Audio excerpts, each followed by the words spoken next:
Good evening and welcome to episode 11 of Down on the Corner, the flagship show of KINER'S I'm your host, Mark Rosenman. Tonight, my co-host is KINER'S Russ Cohen. Joining us tonight are two men who had postseason experience as New York Mets. The first one was signed by the Mets in December of 1998. He went 8-0 in the 99 season during 39 relief appearances, helped the Mets reach the playoffs, where he made 4 relief appearances, recording a 2.25 ERA in 8 innings, pitched while striking out 4 as the Mets lost the Atlanta Braves in the NLCS. In 2000, he went 5-3 in 53 appearances, 5 starts. In his 2 seasons with the Mets, he appeared in 92 regular season games, 5 starts, where he was 13-3 record overall. It is a thrill to welcome Pat Mahomes to Down on the Corner. Welcome, Pat.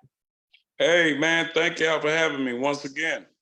Always a pleasure. Joining him is a 2-time world champion, one with the Tigers in 1984, and then 2 years later with the New York Mets. In 1987, he became the first switch hitter to join the 30-30 club, and he and Darryl Strawberry became the only teammates to achieve 30-30 status in the same season. It's always a pleasure to welcome back the man they call Hojo, Howard Johnson, to Down on the Corner. Welcome, Awesome. Hojo. Thanks, Mark. Good to be with you guys.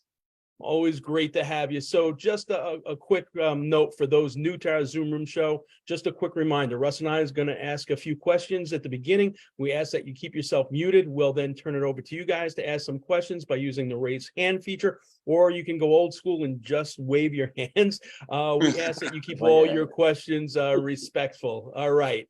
So the Mets this afternoon completed their 42nd game of the season. They stand at a disappointing 20-22. The 99 Met team that you were on, Pat, went 97-66, finished second in the NL East, won the NL wild card by beating the Cincinnati Reds in that one-game playoff. That team was 24-18 after 42 games. They would fall, below 500 by game 55, but never again after that. In 2000, the latest the team sat at 500 was after game 40 on May 16th, ironically. For a guy who's been in a Met clubhouse, that a team got out of the gate somewhat sluggishly, but righted the ship to win 90 or more games, what were some of the keys to turning those seasons around? And I honestly think it was us just getting to know each other, building that chemistry and everything. We had an unbelievable team, probably the best infield ever put together, by a club in the big leagues. Ray Ordonez, going 100 games without making an error. You had Robin Ventura on the corner, that made, I think, 5 or 6 errors all year. Edgardo Alfonso, John Olarup. So we had the pieces. It was just a matter of us, all getting on the same page and figuring it out. And then once we started figuring it out, we got to rolling. Hit a little bit of a snag right toward the end of the season when we went to the Braves place, and then they came to our place and they whipped us pretty good. But we were able to rally back those last 4 games and, make it into, like you said, the play-in game. And Al Leiter pitched an unbelievable game that game. It was 30 degrees outside in Cincinnati, freezing and cold, and nobody wanted to pitch, but, he pitched that game, and he pitched a hell of a game. And so after then, we played good. I mean, to me, it was the best team I was ever on. The next year, we ended up going to the World Series, but to me, 1999 was the best team that I was ever a part of. Yes. Hojo, your teams that made the postseason are different, and I knew it was a little different. I didn't realize it was this different. It's crazy. The 84 Tigers were in first place wire to wire, never fell under 500. No. By game 42, they were 35-7. The 86 Mets spent 1 day under 500, 1 day at 500 in April, and were 31-11 at game 42. 88 Mets spent 1 day at 500, were 30-12. Are there challenges? Opposite, when you start off sluggish, it's always an uphill battle. But when you get out of the gate like that and like, the Rays right now, what are the keys to keeping that momentum going and not getting complacent to just keep on pushing through to get even further and further along?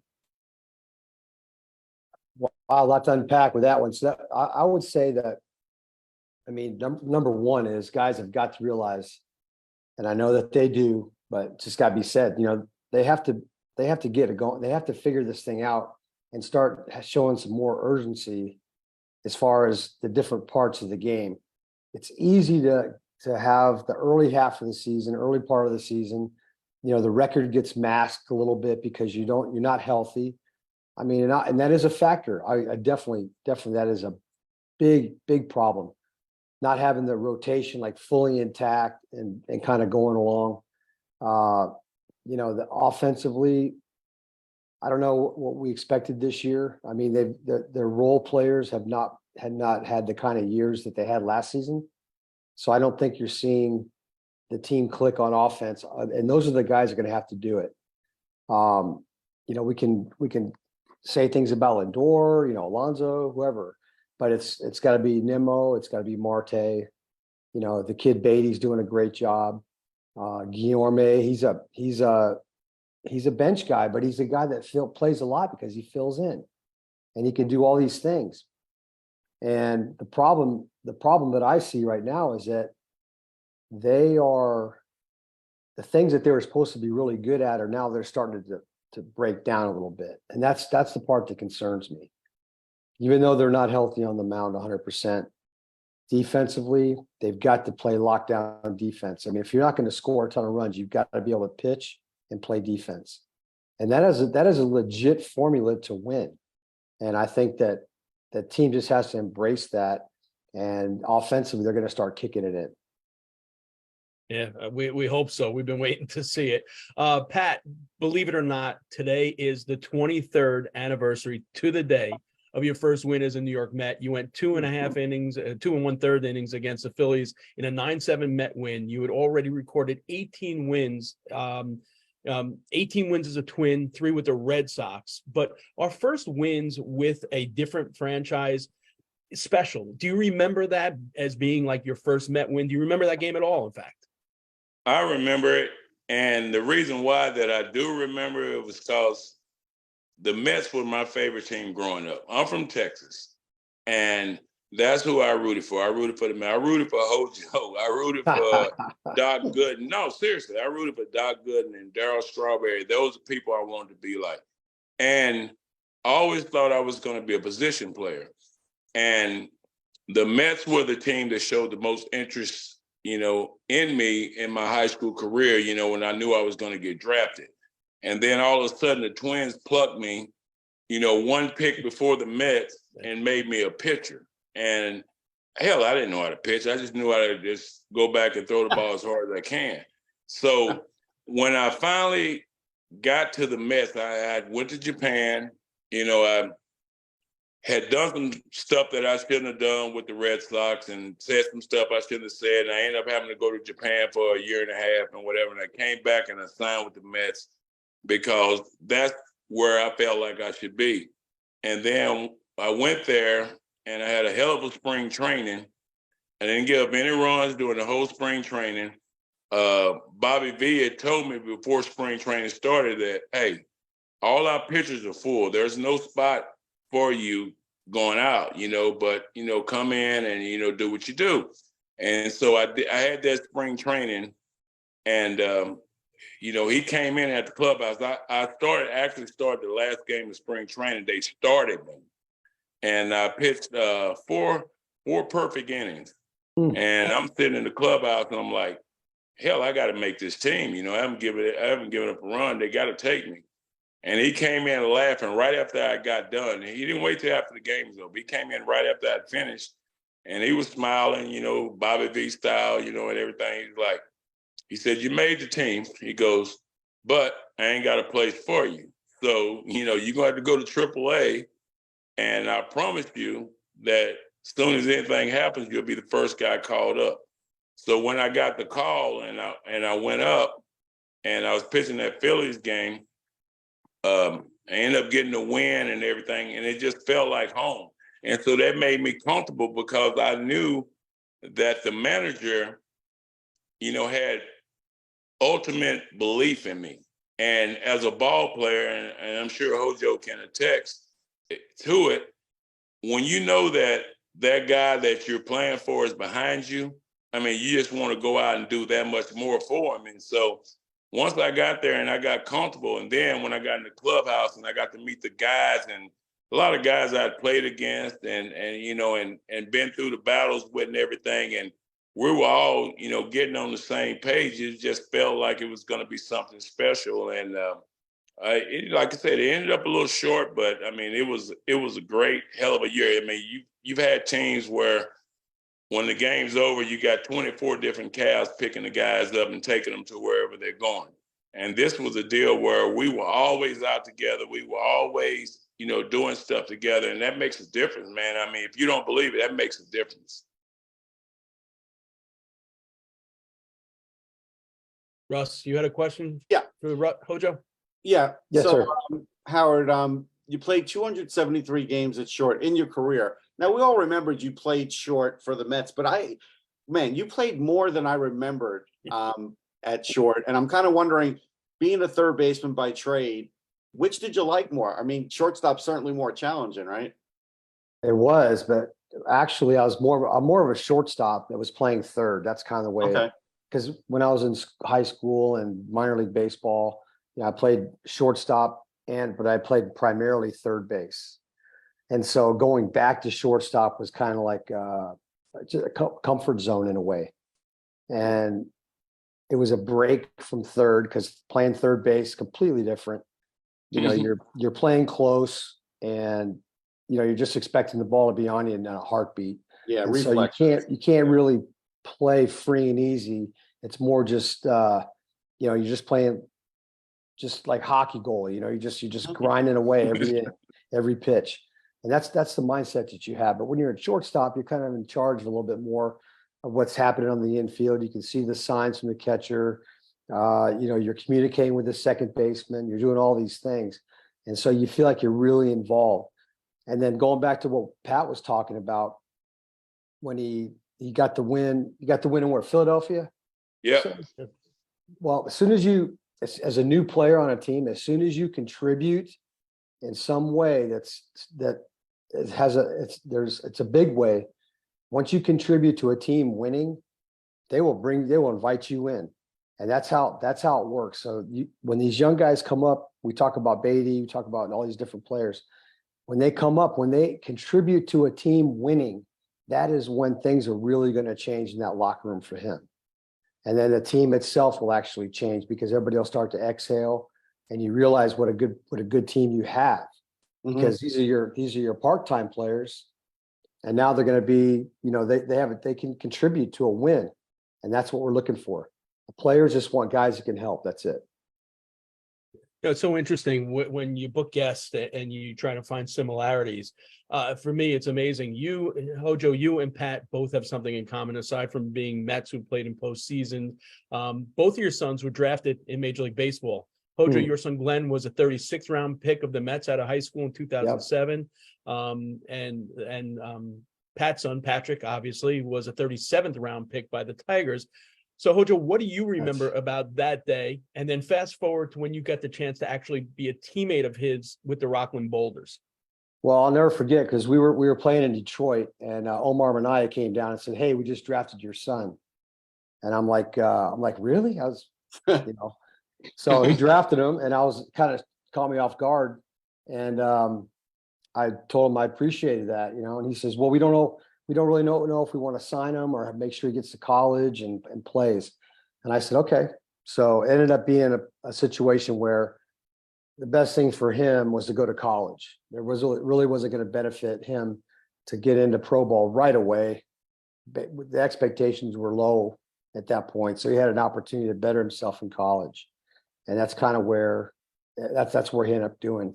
Never got another opportunity to play or be drafted or signed by a major league team. So he played independent ball for a few years before giving it up.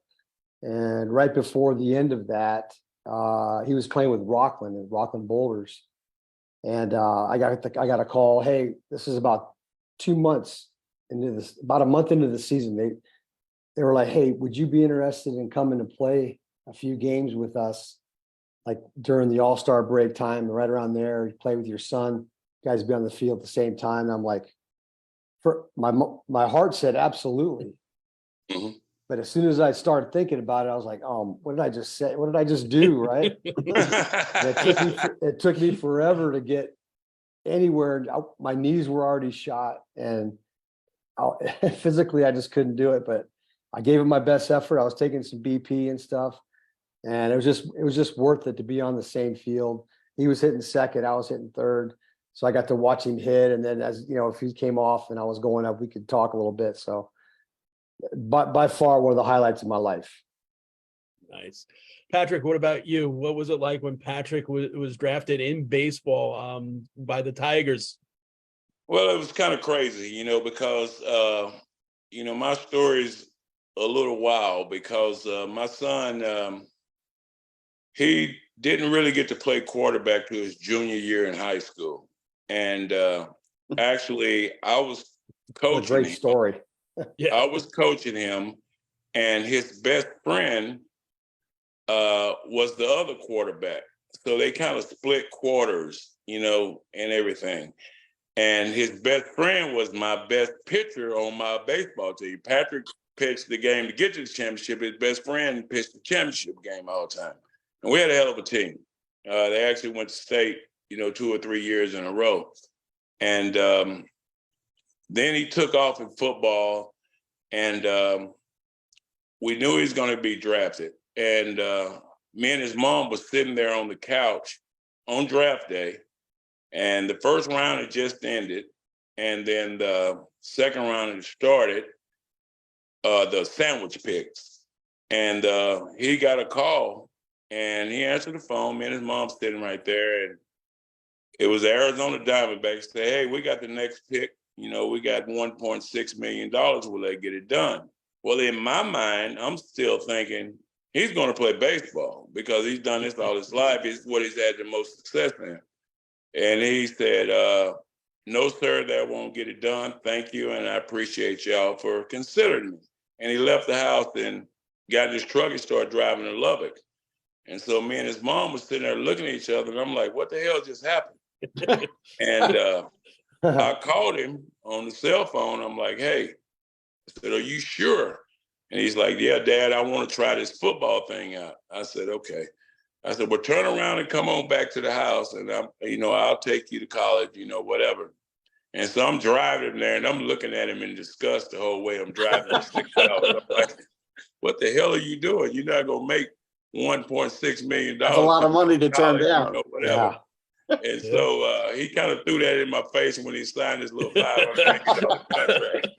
So I said, I guess I was wrong. So yeah, I mean, it's awesome. I mean, I would have loved to have the opportunity like Hojo to play with him.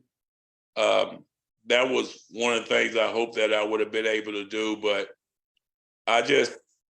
when I played, you know, I did a lot of stuff that wrong that I shouldn't have done, that I didn't know any better because I was from a small country town that didn't even know they had minor leagues and all that stuff. And then once I got that knowledge, I just wanted to come back and share it with him and make sure that he didn't have to go through the same stuff that I did. And it's worked out pretty well. So, I mean, but like Hojo said, I would much rather have been on a independent field, any kind of field, you know, playing beside him. I mean, that's just one thing that I didn't get to scratch off my bucket list. I hear that. You know, Pat, you pitched in postseason play, which was more nerve-wracking. You getting in Game 6, a must-game, you know, a must-win game against the Braves in the NLDS, and as good as you know, Al pitched to get the guys into that wild card. Not so good in that first inning. He gave up 5 runs before getting an out. Which was more nerve-wracking? You in that game knowing you got to stop the bleeding, can't let the team score, or watching your son in the Super Bowl? Well, watching my son in the Super Bowl is definitely more nerve-wracking. I don't know. It's crazy. When we was in the playoffs, those whole 6 games that we were there, I was nervous as all get out before that phone rang. And then once that phone would ring in the bullpen, they said, you're up. And then I would go out that stadium, go out that the doors of that right field fence and go out there on the field. It was like everything was cool. It was like, I know what I got to do. I got to go out here and do it. So that's fine. watching him play, and especially in the game that he plays, you know that one hit can change a lot of stuff. So I get more nervous watching that. I mean, I can even say this last Super Bowl, I was more nervous. Of course, he had the thing going on with the ankle and all that stuff. And I'm trying to get straight answers from him, but I know he ain't gonna give me straight answers all this time, blah, blah, blah, blah. And I'm like, it ain't fine because I've had that injury before and I know what it feels like. And you're playing a game where you got 300-pound guys trying to knock your head off that are faster than you. So definitely watching him play is more nerve-wracking, but I also can say that I have a better peace now watching him play because I know that he knows what's going on. I'm so glad you said that. I mean, the fact that your son, Pat Mahomes, MVP, says the same stuff to you that my son says to me. I don't feel so bad. Yeah, I'm like, you're crazy. I mean, you can barely walk, and now all of a sudden, now you're saying that nothing's wrong. I'm like, yeah, okay. Hojo, let's talk a little bit about the young kids. Again, we spoke with you the week you were down in Port St. Lucie with Batty, Mauricio, and Vientos.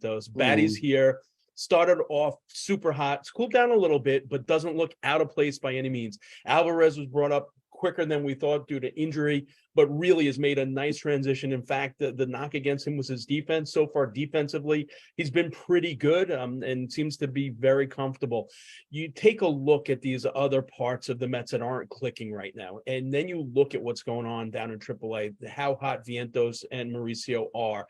Does the fact that Batty and Alvarez have made the transition smoothly, does it make it maybe a little easier for Billy Epler to say, you know what, maybe we need these guys? I know they moved Mauricio over to second base. I know they've been putting Guillorme in there, and they could get McNeil to the outfield. I guess the plan is to get Mauricio there. If the Vogelback Pham DH combo continues to struggle, maybe you plug Vientos in there. What are your thoughts on that?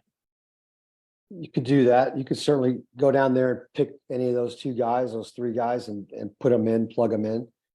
The way I look at it, I'd hate to be in this position where the team is struggling and then you have to reach down and grab a young kid that's untested and plug him into that spot and say, okay, you're going to go play now because we're struggling. We need you.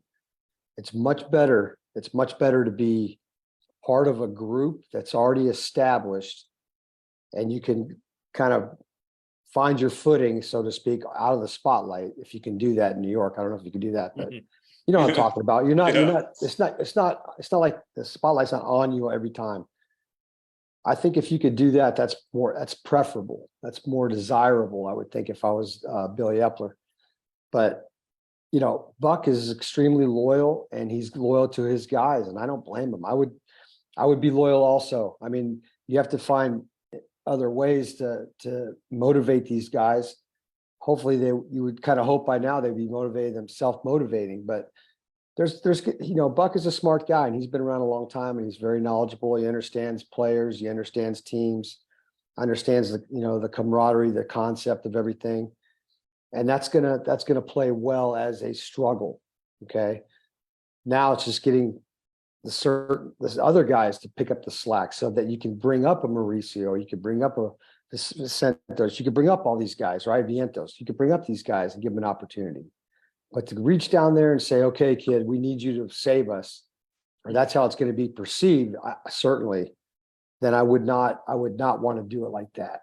I would rather have a guy come up and just be a part, hey, you hit ninth, go play defense, you get a few hits here and there, we're good. You know what I mean? Just play good, solid defense, make the plays, and do your, give us good at bats, and you're fine. That's much better. Especially in that market, yeah, I would agree wholeheartedly. Yeah, that's tough. And it's kind of what Buck did, actually. I mean, he put Alvarez in the 9 hole, he put Batty down low. Now that Batty's hitting, he's moved them up, and you're right. I mean, that's no pressure. Just give a steady day. Interesting, Pat. As a guy, super athletic, obviously. You unbelievably were your best against the best in the league. Junior, for example, had a 214 career average against you. Manny Ramirez 222, Chipper 200, Boggs and Mattingly under 200, Tino Martinez, unbelievably 0 for 16 lifetime against you. How do you Dang. think you would do with the pitch clock and the new pitching rules?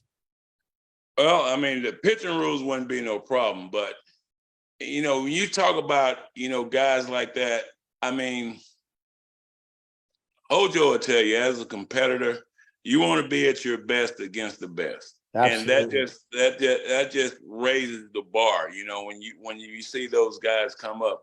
The guys that killed me were the guys that were hitting 200, or whatever. I'm like, okay, I just got to get some over and they'll get themselves out, whatever. And those would be the guys that would beat me. But when you play against the best, I mean, you just want to fire it up. I mean, you want to say, hey, well, plus back in those days, back before, the telephones and all that stuff, later on after that game, you were going to be hanging out at a bar with these guys and you don't want them to have the upper hand on you. I tell a story, Will Clark, you kick it out those numbers. I think Will Clark probably hit about 900 against me with like 4 home runs or whatever. And one day I finally got him out. And then the next at bat he comes up, he hits the bullet in between first and second, and he yells at me. He goes, "Hey," he goes, "you ain't got enough to get it by me, Mahomes. I'm a masher."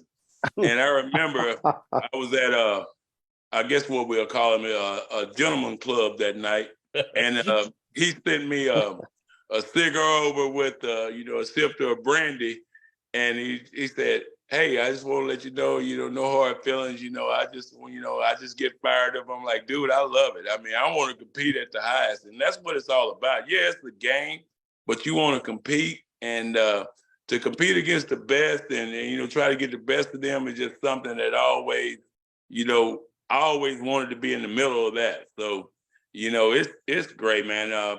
Playing in the big leagues is a dream, and to play against the best is just the ultimate for any kind of athlete that worth their salt. So that's why I always try to be my best when I played against them. And like I said, guys like Hojo and Strawberry and Doc and all those guys that do, that's what I grew up watching, and that's what I wanted to be. And I think Appreciate it, brother.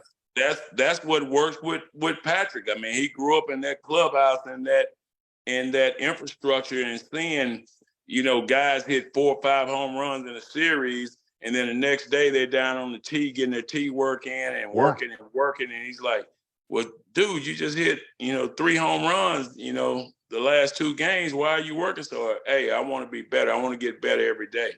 And I think that's the whole key to it. And now that I'm in this youth space where I coach, kids and stuff, that's what I try to instill in them. Hey, yeah, you might be the best player on this team, but there's somebody maybe in another country or somewhere else that's as good or better than you, and you better do something every day to get better, or else they're going to go ahead of you.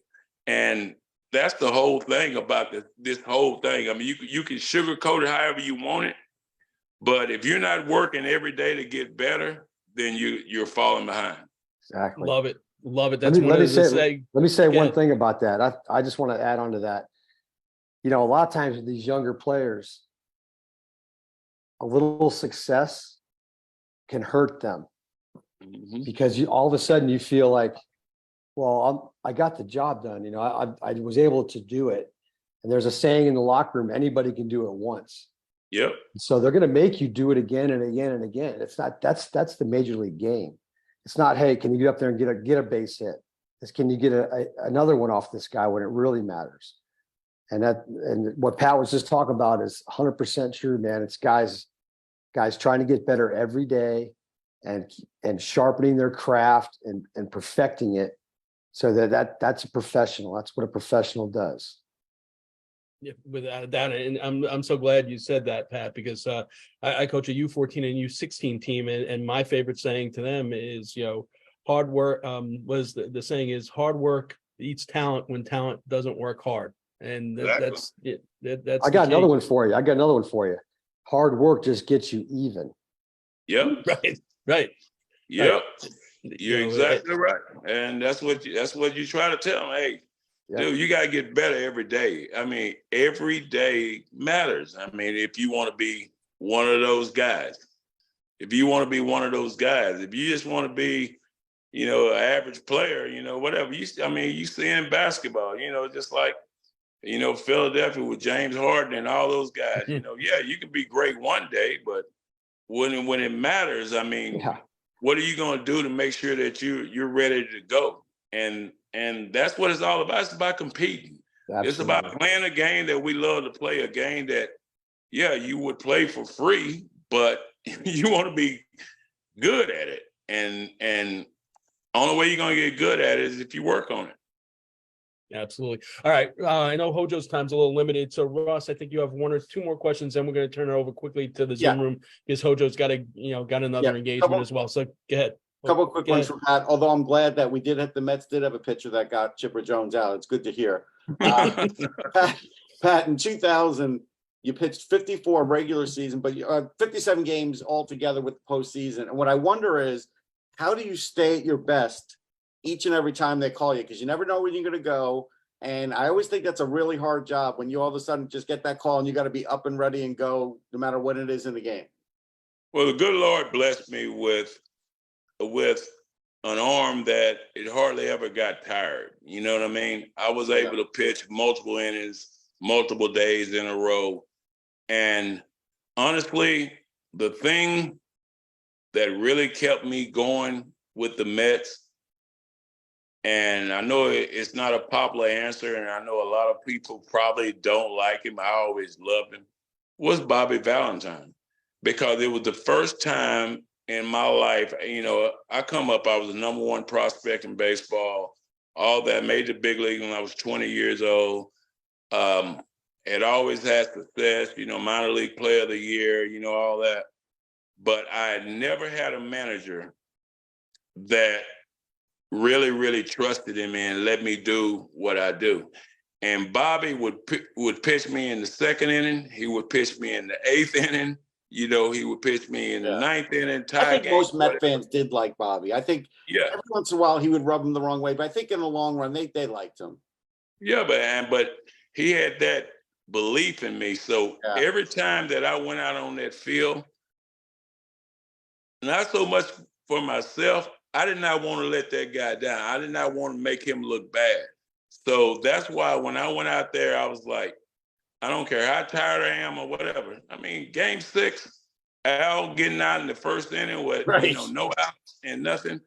And I just asked Al Jackson, I'm like, who you think is going to be the first guy, you know, out of the pen today? And he was like, it'd probably be you. And I'm like, well, shit, Al Leiter. I mean, I said, Kenny Rogers or Hershiser, none of them, they haven't pitched the inning, you know? Right. Why would I be the first guy? He goes, he just got, you know, confidence in you. And 5 minutes later, the phone rings and I'm warming up in the first inning when I just pitched 2 innings the day before. That's great. And I'm like, well, I just, you know, this is my team. I got to try to keep us here to give us a chance to get back.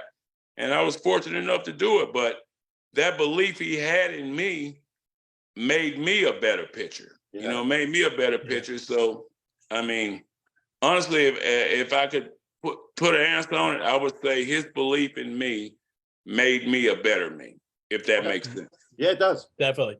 All right, Hojo, thanks. I know you got to pop off, and Hojo will be back with us, you know, solo one day, so he can answer your questions. He's been on before. But Pat, you're going to stick around so you can take a few questions from the audience, right?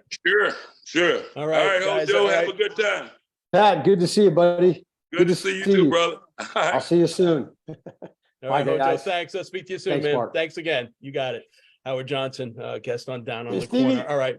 So, all right. So we got a couple of raised hands. So we're going to go with Jeff Cohen first. So go ahead, Jeff. You have to unmute first. Okay, I'm unmuted. Thanks, Mark. How you doing? Good. Hi, Pat. How you doing? And congratulations to your son and to yourself. Thank you. All right. I have a question for you. You pitched for what, 5-6 teams? I'm looking at Baseball Reference, and I didn't realize your time with the Mets, you were 13-3. That's a hell of a record. Well, I mean, I knew from playing against the Yankees and being in the New York market before interleague play and all that stuff, I knew that they would boo Jesus if he wasn't right. So that was kind of self-motivation. So I knew if I went in there and I threw 2 or 3 balls in a row, I was going to hear it. So I always tried to be, on my game. And I was lucky, man. I don't think I ever lost a game in New York in Met Stadium.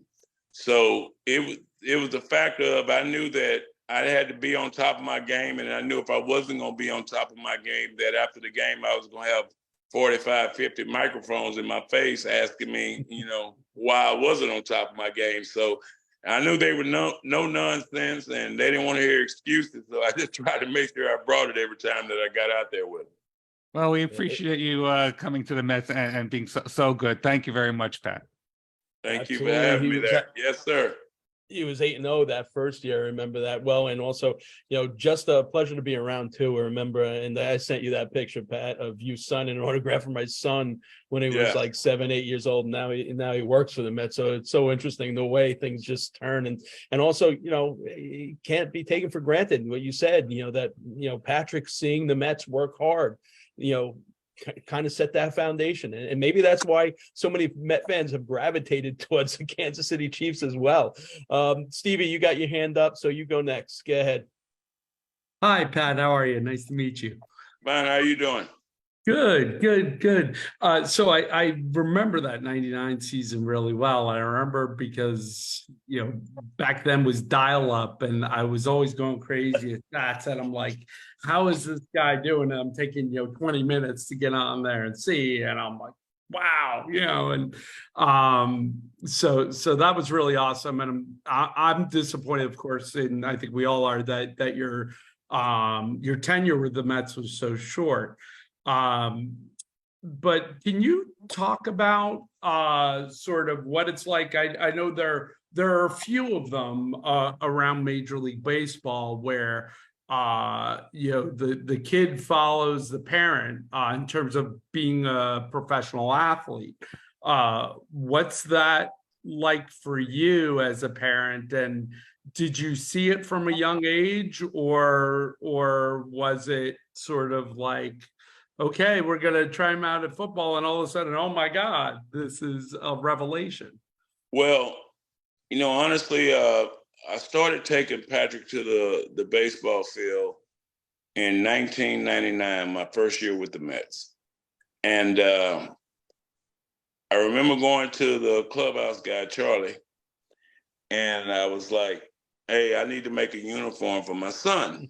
And he was like, your son is 4. I'm like, yeah, but I'm going to take him out on the field with me. And he's like, well, I don't know if I can do that. I'm like, make the uniform. I'll talk to the people, whatever. And I remember sitting down with Bobby Valentine and Steve Phillips.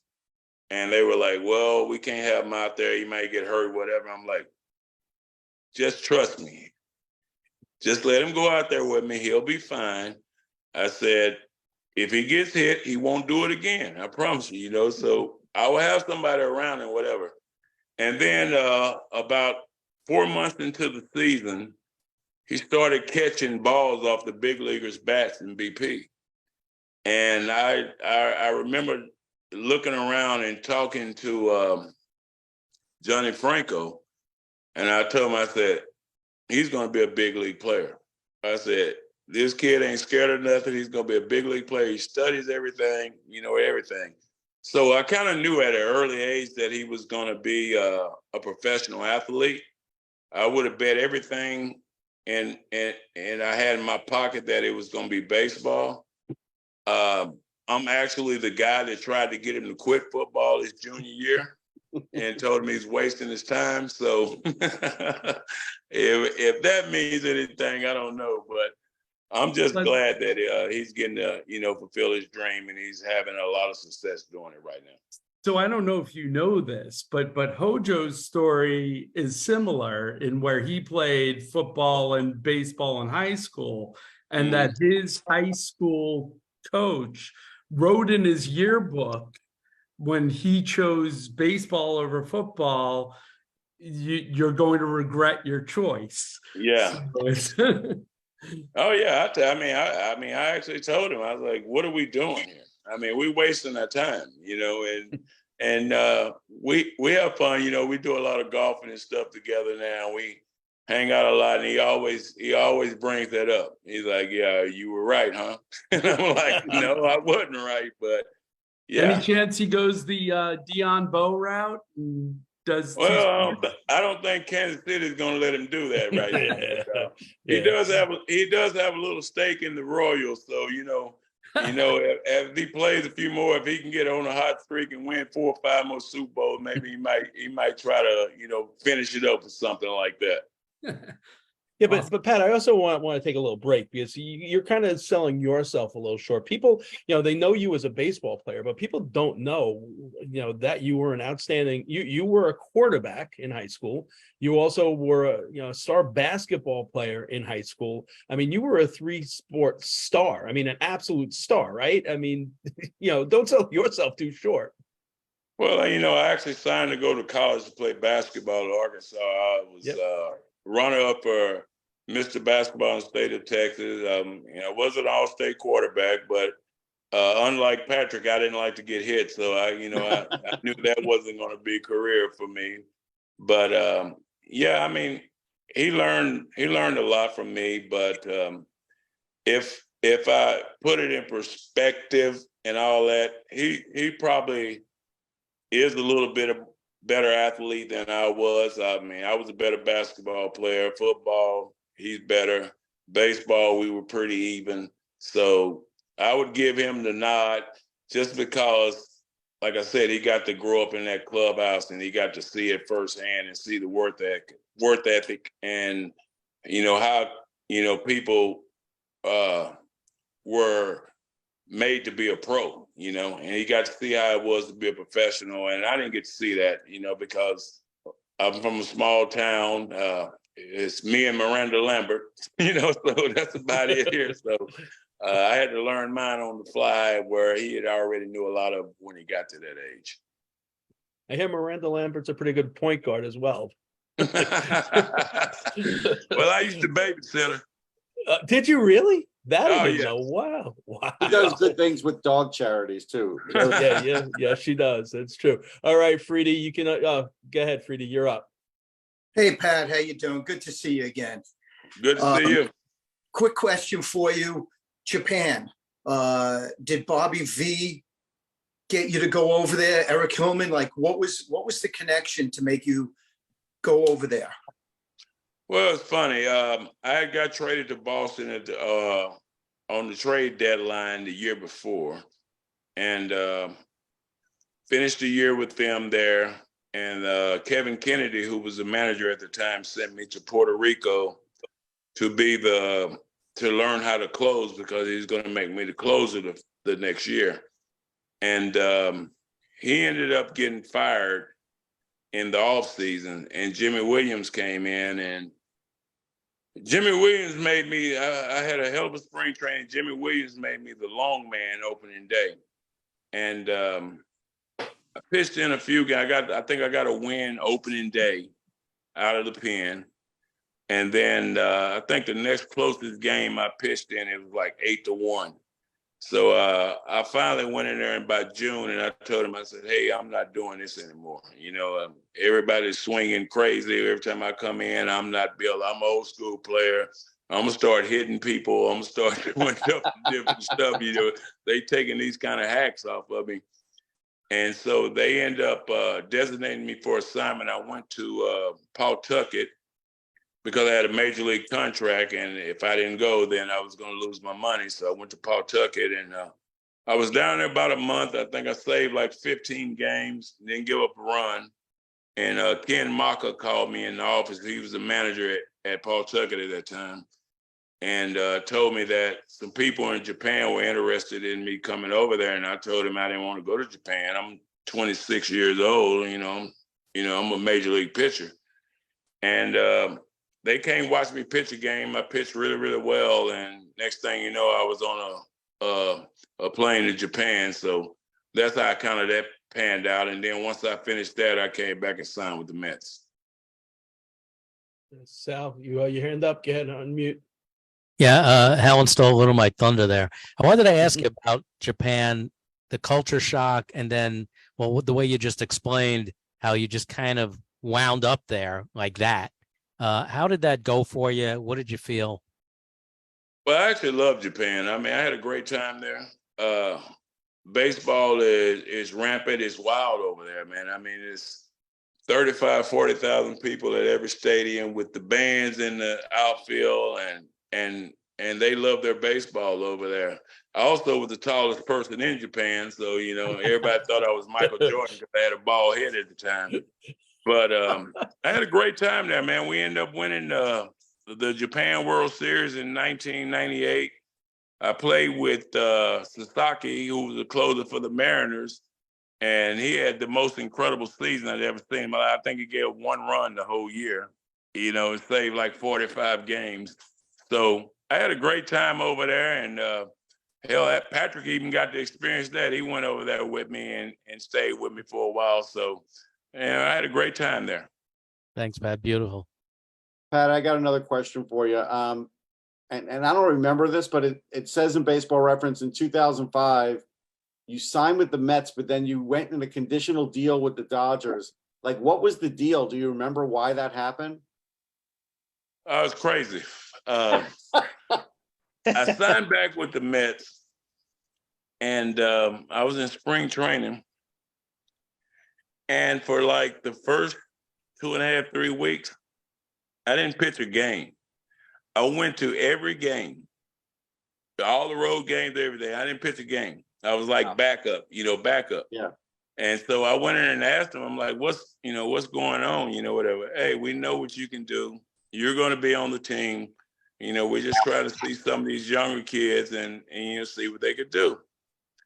And so the last day of spring training, I was off, and me and one of my first roommate, Scott Erickson, who was with the Dodgers at the time, we were out playing golf at PGA, there in Port St. Lucie, and I get a call, and it's from the Mets, and they told me that I got traded to the Dodgers. And I'm like, you need to go over to Vero Beach, whatever, blah, blah, blah. So I drive over to Vero, and they tell me that that they were going to send me to AAA, and they wanted me to mentor Edwin Jackson, who had went up the year before in the big leagues, and they wanted me to mentor him. And I'm like, well, what about me? They were like, you just go do what you do, and you'll be up soon enough, whatever. And so I actually went over there and tried to mentor him, but he didn't listen too much. So I actually was like 8-1 with like a 2.5 ERA, and the next closest person had like a 5 something, and I had a buyout in June, and they didn't call me up, so I ended up just going on. So yeah, so that was crazy. I didn't get to go back. I was looking forward to going back. Yeah, but I never really got the opportunity because I guess they said they were looking at the younger guys, but they said I was going to be on the team, but it didn't happen. Yeah, it's crazy. Some of the things the Mets did back in the day. You never know. Mark, you're doing old school. Go ahead. Hello, Pat. Well, Mark, first off, great job. Great job as always. And Pat, how are you? I'm doing good. Good. Yeah, I was on your team at Fantasy Camp 2020. I would love to see you back. I had a great time. My question is, when you see all these players, if they hit a home run, they're at the batters, they're rounding the bases, they're celebrating, they're putting their fists up and doing all that, even when they're losing the game. I mean, what do you think? I mean, do you does part of you want to just like drill them like right then and there from your room or whatever you watch it? It's stupid. I hate it. I hate it. It's crazy. Like I said, now I coach in the youth space. I have a 17U team and a 14U team. And I probably got one of the kids, probably one of the best kids in America at his age. And he does some of that stuff. And every time he does it, I sit his ass right on the bench. I sit him on the bench, and I hate it. the game is definitely a little different now. And yeah, if that would have been happening, it'd have been a lot of people laying down. Thank you. Yeah, it's crazy, even with the bat flips and everything. And the same thing, 14U and 16U kids, they're they're looking, and I said, stop, act like you've done it before. Celebrate with your teammates when you get in the dugout, but don't do it, man. I think ESPN created that with the highlights. They love showing that bat flip. It's crazy. Although, to be fair, like Tito Fuentes in his day did the bat flip at when he was getting up at He bat was too. getting He at it didn't at do it when bat. he hit a homer. But I know, but he did his hit many. thing, too. No, he That's didn't. true. That's true. And Willie Montanez did a little Yeah. showboating at first base with He the catch, and Pete, spiking the ball if it was the last out of first base. But it's a little different. It's It's a not little the different. same. Yeah, It's I watched the boy from Tampa the other day flip the ball up and look at it and all that.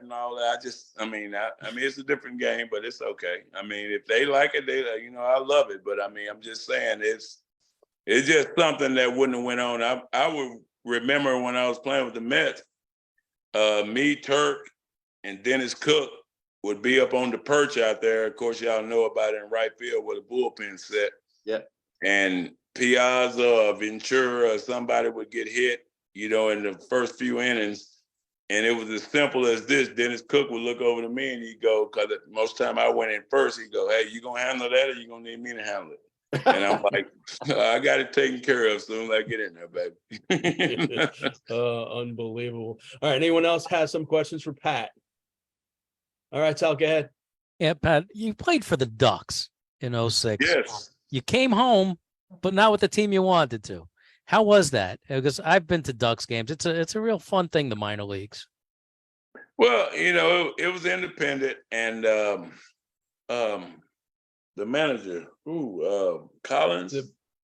No, was the manager? Bud Was it Harrelson. Buddy Harrelson? Bud Harrelson. Bud Harrelson. Yeah, and he asked me to come out and play, and I went out and played. And the funny thing about it, my first pitching coach was the pitching coach for them. His name was Dick Such. And I went out and played, and man, I had a great time, man. We had a lot of good ball players on that team. Kevin Baez, Bucky Jacobson. We had some guys on that team, man. I had a great time. Got to live in Long Island, for the time, and we ended up winning a lot of ball games and going to the championship and all that. But I had a great time over there. But I still, in the corner of my eye, was still thinking about being with those Mets, and everything. And that was the closest place to them. So I was just hoping that maybe I'd get another chance to go back and play there. Yeah, I think that's what Daniel Murphy's thinking right now. He's playing for the Ducks. Dick Such I think he was a Washington senator, if I remember. Yes, he was. Yeah. Yes, he was. Wow. I remember his baseball card. All right. Anyone else have some questions for Pat? No. All right, Pat. So now normally we talk the last couple of minutes about the current Mets. You're more than welcome to stay. We appreciate all the time you've given us. If you guys split, that's fine as well. But it's up to you. But we really appreciate you fielding all those questions, and always love talking to you, man. Yeah, thanks, Pat. Thanks for having me, man. Hey, I'll come back anytime. Y'all just let me know. Absolutely. Thank you. I will text you. Be good, Pat. All right, Come back to camp, Pat. Come back to camp. Yeah, I will. Camp. I want to see you back at camp. Got it. All right, Pat Mahomes. All right, for the last couple of minutes, let's talk about the current Mets. I've been accused of always being optimistic, and I always am, because I always, I think too short of a sample size. But I have to say, this has really been a really tough watch, and it's it borders on Groundhog's Day. Every game, first inning, they're giving up runs. It's just, they are not athletic. I know that, the regime before, and Sandy Alderson, and we all knock Sandy for some of the things, but it was about versatility. Now there's zero versatility. You have two DHs. You got Daniel Vogelback. Again, I keep on saying this. Nice enough guy, works Doesn't hard. matter. Doesn't matter. It doesn't matter. He gets on base, but then he clogs up the bases. The fact, Ron said it last week, at second base, you can't have that happen. And I think things like that slowly erode at the overall, athleticism of a team. When a guy gets on base and the next guy hits a double and the guy, barely makes it to third, it's like, what do I have to do? This guy, he should have scored, and I know it's a team sport and they shouldn't think that way, but sometimes these guys, that individualistic, like I should have had an RBI there. It just starts weighing. Plus the fact you're in the field, and every single game before you get at bat, you're down 1 run. It's just, and there are really no signs of them breaking out. There's nothing down in the minor leagues as far as pitching. So No, nothing. hoping that nothing at all. You're hoping that Carrasco comes back, okay, and he's healthy. That's a big hope. That's a big if, though. His velocity is still down. I don't care. There are people that think he sort of was faking the elbow because he was getting hit around so bad. That's how Really? bad it is right now for Carrasco. Yeah. So you hope that he comes back. You need length out of these starters. This bullpen. Listen, and I'm not going to dump on Tommy Hunter. The poor guy, No. we thought, who was the, oh, wow. I'm spacing on the name. We traded him to the New York Yankees and then he couldn't pitch because the guy could basically. Castro. Oh, yeah. No. Miguel Castro? No, he's the guy who threw 90 games. Pedro Feliciano. Feliciano. Thank Yeah, you. Pedro Feliciano, right? Pedro Yeah, he Feliciano. was We use that guy's. We use that guy so much he could tie his shoes without bending down. The poor I guy's got to tell you, arm, Drew Smith is the next guy to have that happen. right? And because we got guys that are going 4 innings. And listen, I someone texted me today, like they've seen enough of David Peterson, and I texted back. I think you were on that group, Russ. He is the next Ali Perez. He's going to be traded, and he's going to kick around for 20 years, and he's going to have, like, after 20 years, a 5-point ERA. But he's going to have 20 years in the bigs, but not here because I will not be able to take another 5 games, let alone. I thought he years. was done after the last game, quite honestly. I didn't think we were going to see him again. I'll tell you the biggest problem, though. A lot of the things you said, they're all true. With Billy Epler, he has basically bent over backwards to bring in anybody Buck Showalter's ever had in the minor leagues with the Orioles, whatever, and they've all been horrible. Go look at Dylan Bundy. I think he's given up 22 earned runs. Yeah. 22 earned runs. Like, I get it. They're all minor leaguers and it doesn't cost anything. My point is, stop focusing on what Buck wants and start focusing on your own thing because, again, Billy Epler needs to actually make some finds. Look, trading deadline last year was not good. It was bad. The year before, he gloated about getting Vogelback and Ruff with having term on their contract, and we all wish they didn't have term on their contract, right? And they had to just dump Ruff. So he hasn't done a lot in the acquisition department other than get guys who other teams didn't want to pay for anymore, and the Mets said, sure, we'll pick up their salary. But other than that, he hasn't made a good baseball trade. And if he doesn't make one soon, I'd fire him. I would. And I'd give him to the All-Star break because this team, there's a misnomer out there for some people that cover the team, and not you, Mark. I've seen it online, though. Well, I'm not that worried. Nobody in the NL East is doing that well. How do you know both wild cards are going to come out of the NL East again? They're not. With teams like Pittsburgh playing better and other teams playing better, they're not getting 2 wild cards out of the NL East. And the Mets are probably not catching the Braves. So then now all of a sudden it does matter. If you come in 3rd place in the East this year in the NL East, you're probably not making the playoffs. I agree, but where are the trades to be made? Like right now, like that's what they have to find out. Like it's not always on us to be able to write about them. No, I agree. I agree. But like what Hojo said, I understand what he was saying, and it is a hard position, but you need some energy. There's zero energy. And listen, again, it is early, and again, I posted that thing on Facebook. Had you told me that the starting 5 that we initially had said had only started like 14 times total, where the other 5, including Peterson, McGill, Budo, and all those guys had started like 25. If you told me we were 500 with that, I'd take it. And now, but you're right, we don't know what Carrasco's going to be. I'm going to go back to something because at the beginning of the year, I thought, hey, with this older staff, they're going to have to rest a lot of guys in September. I didn't realize they were going to be resting them now, right? Senga aside, I get what they're doing, assimilating him. At some point, they need to switch him over too, though. But the problem is they let Seth Lugo go. He wanted to be a Met. All he wanted to do was be a starter. And they had the gall to say, we're like stacked. We don't need a starter. We have so many starters here. Do they? Was that the right decision? No, it was not the right decision. Right. But in fairness, you didn't know that Quintana was going to have that was a freak thing. No, but okay? even without Quintana, you knew Carrasco was shaky at the end of last year. You knew Peterson was shaky. Maybe he was going to do it, but he wasn't even going to get a chance because Quintana was going to be in there. So, and McGill wasn't going to really. You knew there was still an opportunity to pitch, and they decided, "Nah, Seth, go ahead, go follow your dream." And now he's gonna do really well with the Padres again. The Padres, you know, but that's devil's somebody they advocate. had. But devil's advocate, let's say they had on the board, let's say Carlos Rodon was on that board, and Rodon signs with the Yankees for big money, and he's injured. So you just never know. I get it, but we wouldn't have, the Mets wouldn't even have been reaching for Rodon had they had Lugo.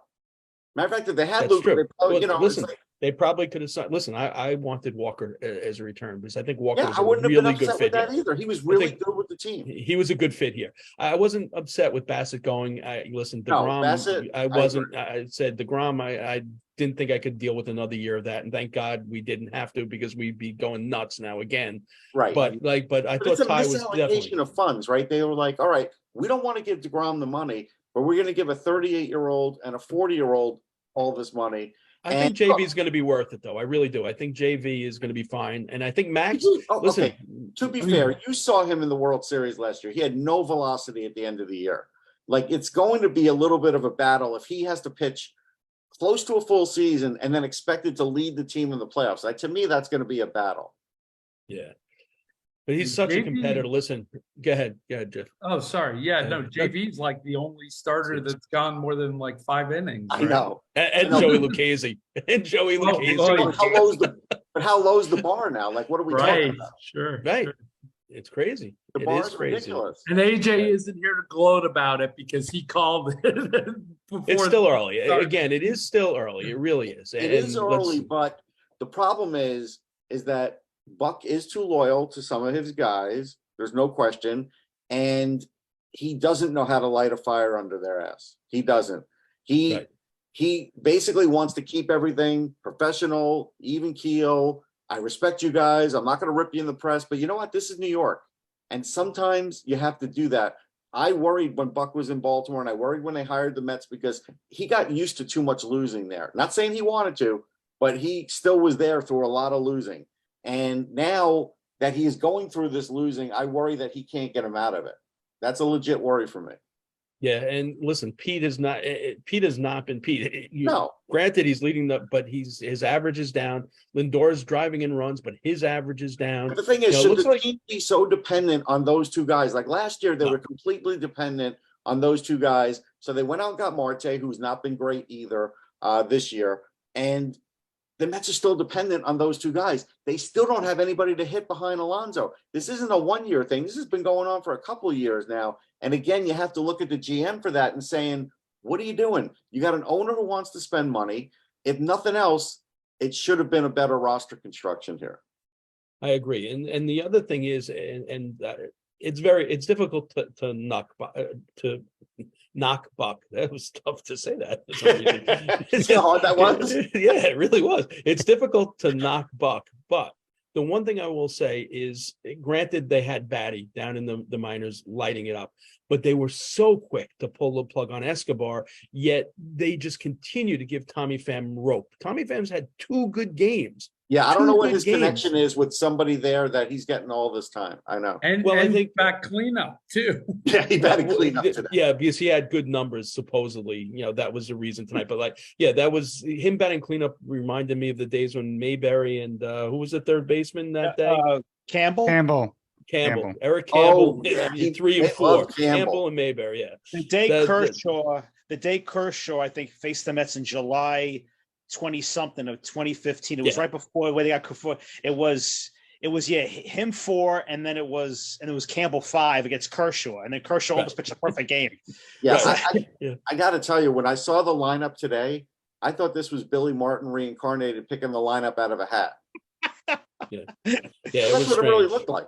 Yeah, it is strange. Listen, to me, I think the time is to bring Mauricio up. The guy's got power. You got to bring put him at second base. They need a jolt.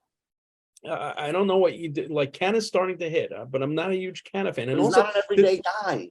And not only that, guy, tell me this: if you're an opposing team 7, 8, 9. If you're facing the Mets 7, 8, 9, like you're setting up your bullpen, you're not worried about their 7, 8, 9. You're not even really worried about 6, 7, 8, 9. It makes it very easy to pitch against the Mets, especially if your starter goes 6 innings against the Mets. It makes it very easy to close the Mets out. And the thing about Canna, for me, it's, and again, we don't know the competitiveness or the fire that burns within, but body language, the guy just seems like, okay, we lost. It doesn't seem like anything ever bothers him, which is a professional athlete you're supposed to do.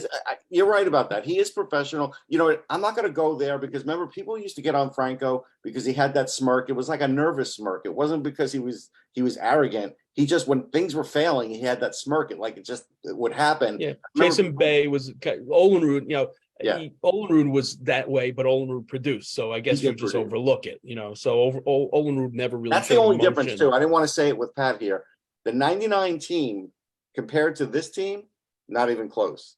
Like the fact that they had guys who were hitters that could come in and hit with 2 strikes and get RBIs. Here's the one thing. I don't know how you guys feel in the chat room. I'm sick of on base percentage. I don't want to hear about it. All it means to me is more stranded runners. That's all it means. Right. Vogelback gets on base all the time. Right. But he doesn't do anything. I want to see that guy, 300-pound guy, swing the bat once in a while.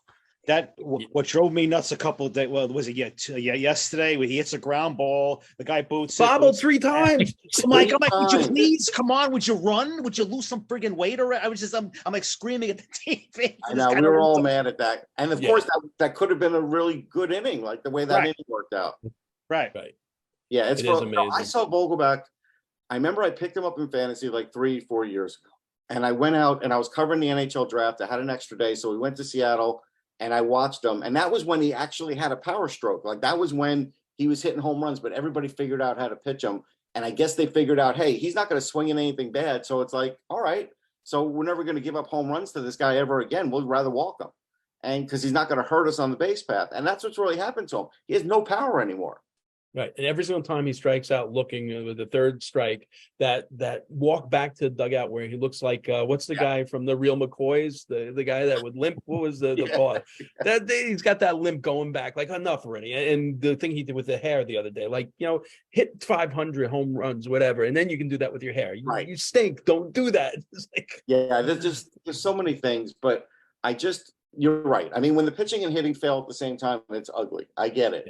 But they don't even have the right plugs on pitching. I'm going to tell you, even at this point, if they'd have tried out Madison Bumgarner, it'd have been better than some of the hacks they've thrown in. That's what I said. That's what I said.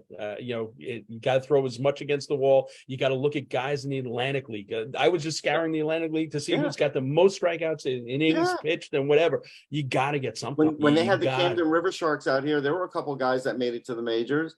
A lot of times it's bullpen guys too, but the Mets are bringing in guys that were Buckhead on the Orioles 4 years ago, 5 years ago. Dominic Leone, but he's actually pitched okay. Yeah, for a game, what's going to go for him. Right. I mean, but a lot of these guys, they're not that good. Dylan Bundy, that was somebody who they probably looked at and said, now we have real pitching depth, but you don't.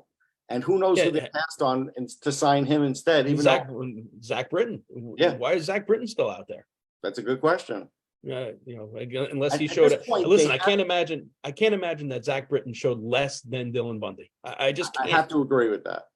I mean, at this point, they have enough money where they can make some mistakes, but they just seem unwilling to, or at least Epler just seems to like he's got what he wants to do, and Cohen lets him do it, and it's like it's just not effective enough. I mean, it's a tough time of the year, but you know what?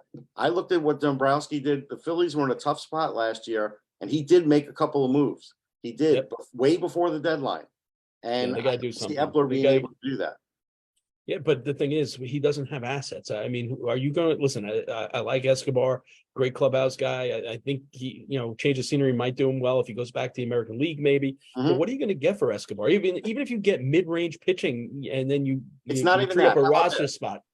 How about this? If the Mets' young assets are so good, whether it's Vientos or Mauricio, and of course, if I had to make a trade, it would be Vientos. I'm not trading him for a guy with just 1 year term like they did with Vogelback or anything like that. I'm not doing that. I'm going to trade him for a guy who either wants to get out of your market or that he's got 2 years left on his deal and he's never going to re-sign with us. Somebody really valuable. Otherwise, I'm not going to make that deal. You're right. But again, they've had 2 years to bring in more people. How about their drafting strategy? They hadn't. Why did they all of a sudden stop drafting a lot of college players? They had to have looked at what they had. I know because I spoke to a scout that they knew they had a talent deficit from the previous GM, from Brody. And so it's like, why didn't you draft guys from college that could get to the majors quicker, knowing that you're going to have this gap? Yes, they've tried to sign a lot of guys. They haven't hit the international market as heavy as I thought they would, to be honest. They could have hit that heavier. I mean, there's other strategies you could do, and I just don't feel like they've done them all. I agree. And it's interesting, the Gary Sanchez move. Obviously, he's just there as insurance. Yeah, he hasn't hit. But he's actually hitting 500 down there. Cancel that policy. He's hitting AAA fastballs. The Right. minute he gets to the majors, he's slow on the fastball again. But you know what? I'd actually rather see him than Thomas Nito, to be truthful. I really would. But he can't catch. We got to remember, Sanchez can't catch. Him and Peterson can go play somewhere together. Yeah, please. Yeah, it is unbelievable. Peterson's got to be a hopefully- reliever. He's got to go to the hopefully pen. He's not. He, Not I starting. can't. There's not enough Pepto-Bismol on the shelves for me to deal with that. Trust me. Listen, hopefully next Monday we'll have a more uplifting Zoom. Listen, sometimes maybe a tough challenge, a real tough challenge. Oh, so they're going to is sweep maybe the Tampa? rise. Is that where you're going, Mark? Are they going to sweep Tampa? No, I in my heart of hearts, a sweep up by Tampa is more likely. But listen, just play well. Let's see. Let's see if we can start turning the just page. Let's play. get over 500 by next week. You know what? That's The only thing is, I fear that they're a 500 team until they do moves. That's the thing. I look at this team right now, and it's hard to convince me otherwise that they're not just a 500 team. Hard to argue with you. Not when you got guys hitting 200, 240, 230 all through the lineup, and pitchers that can't get through 3 innings. Like the other thing, one last thing. Buck's answer today to no home runs in 50 innings. Well, we're getting hits. Yeah, we understand that, Buck. But getting hits isn't enough. And we're not saying everybody needs to hit homers, but you need to get more extra base hits, Buck. That's why runs aren't getting driven in. Don't say just getting hits. What, we only got 3 or 4 less hits. Yeah, and like 7 less runs. Yeah. Starling Marte's how many at bats without an extra base hit? Yeah, it's embarrassing. Yeah, it's tough. It is tough. And listen, we haven't gotten into it, and maybe that's something to really look into. I mean, the fact that Chavez is now not the main hitting coach, and again, I don't know how much a hitting coach. Well, the Mets, the last time the Mets fired the hitting coach, like mid-season, it didn't work out. Remember, they did that a couple of years ago with Chili Davis. Yeah, it didn't work out and we all got off because he wasn't there because of COVID. The issue is Chavez is still there, but he's not in the same position, and the at bats have not looked the same. No, but let me ask you this: why did the Mets ever get rid of Kevin Long? What was wrong with him? He was always good. Yeah. What was the reason? I don't know. I know. Like he's still good. Yep, absolutely. All right, like I said, hopefully next week we're over 500, and we'll the second half of the show will be as fun as the first half, and so all right, guys, thanks again. It's listen, talking baseball is always fun. At this point, with the Mets pitching staff for the guys still from that fantasy camp, I'd rather see either Bobby Wellen or Reale on the mound rather than Peterson. All right, guys, have a great week. Have a good night, boys. guys. See you guys. See you next All right, week. boys. Have a good one. All right, bye-bye.